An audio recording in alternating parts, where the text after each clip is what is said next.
Salut à tous, bienvenue dans cette nouvelle vidéo de AgriBA, la chaîne spécialisée en agriculture. Je suis Afana Darius, ingénieur agronome, et dans cette vidéo, je vais essayer de t'expliquer pourquoi on subit une telle augmentation sur le prix de nos différents engrais et plus particulièrement sur le prix de nos engrais azotés. Ce qu'il faut dire dans cette vidéo, c'est que depuis le début de l'année 2022, le prix des engrais azotés ne cesse d'augmenter de manière considérable. Actuellement, elle est aujourd'hui à 3 fois le prix d'origine, ce qui demande un investissement important pour chaque agriculteur qui désire investir dans ce domaine.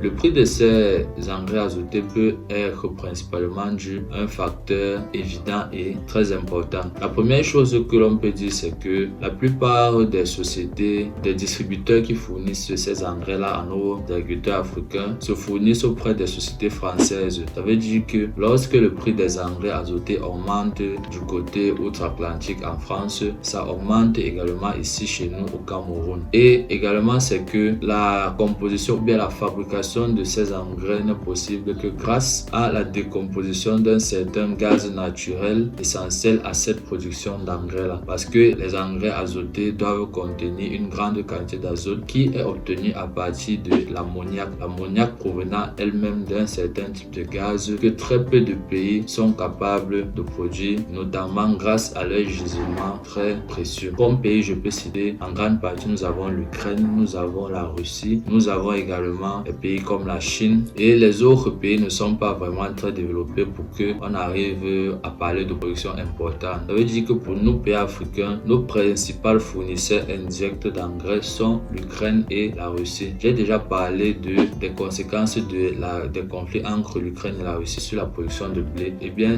les conséquences de cette guerre ne s'arrêtent pas à la production du blé. Elle touche également le monde des agriculteurs sur le plan des intrants agricoles. Parce que c'est ces deux pays-là qui sont les grands fournisseurs de gaz contenant de l'ammoniac capable d'être synthétisé pour produire un engrais qui nous sera distribué. Étant donné les conflits qui existent entre ces deux pays, empêchant l'écoulement naturel de ces différents produits, parce que d'une part, on a un pays comme la Russie qui bloque l'exportation de la plupart de ses marchandises et un autre pays comme l'Ukraine qui a arrêté ses exportations à cause de la guerre qu'il implique avec la Russie, et du coup son port s'est retrouvé bloqué et impossible d'exporter. Tout cela implique que la quantité d'engrais va naturellement baisser tandis que son prix va augmenter, parce que bien que la demande soit la même, la quantité offerte par les producteurs diminue, ce qui va augmenter de manière considérable son prix. C'est ce qui cause alors l'augmentation du prix de nos engrais jusqu'ici chez nous en Afrique. D'autres solutions alternatives peuvent être trouvées pour faire face à